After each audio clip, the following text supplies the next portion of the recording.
জীবনযুদ্ধে আপনি যদি সফল হন, তাহলে আপনার পরিবার, আত্মীয়স্বজন সবাই তার দাবিদার। আর আপনি যদি ব্যর্থ হন, তাহলে সেই দায়ভার একমাত্র আপনাকেই নিতে হবে।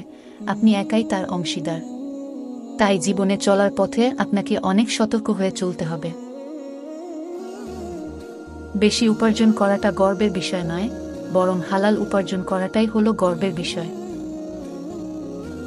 পড়াশোনা বা ভালো কাজে মন বসে না দুইটি কারণে। এক, যদি নিজের স্বপ্নটার সত্যি কম থাকে। দুই, সময়ের কাজ সময়ে না করলে।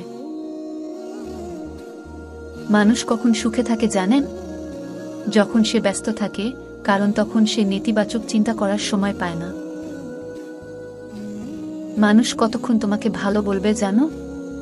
যতক্ষণ তুমি তাদের অন্যায়গুলো মুখ বুজে সহ্য করবে।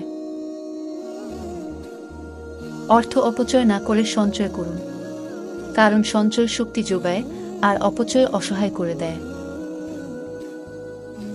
সে কখনো বন্ধু হতে পারে না যে তোমার সামনে তোমাকে ভালো বলে আর তোমার পিছনে তোমার নামে বদনাম করে।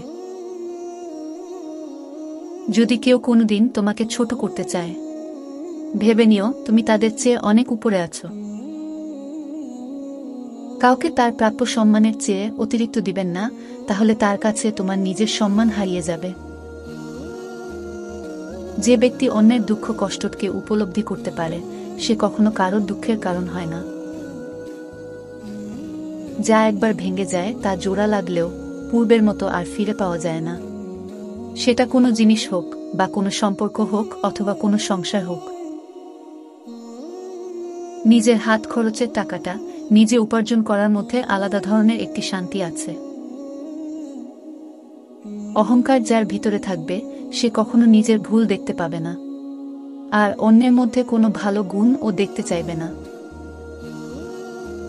বিয়ের রেজিস্ট্রি ফর্মের সাথে আরও একটি ফর্ম যুক্ত করা উচিত, যেখানে লেখা থাকবে উভয় উভয়ের বাবা মায়ের দায়িত্ব নিতে সারা জীবন বাধ্য থাকবে।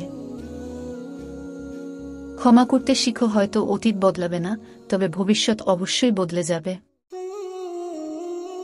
সুন্দর মানুষ সব সময় ভালো নাও হতে পারে, কিন্তু ভালো মানুষ সর্বদাই সুন্দর হয়।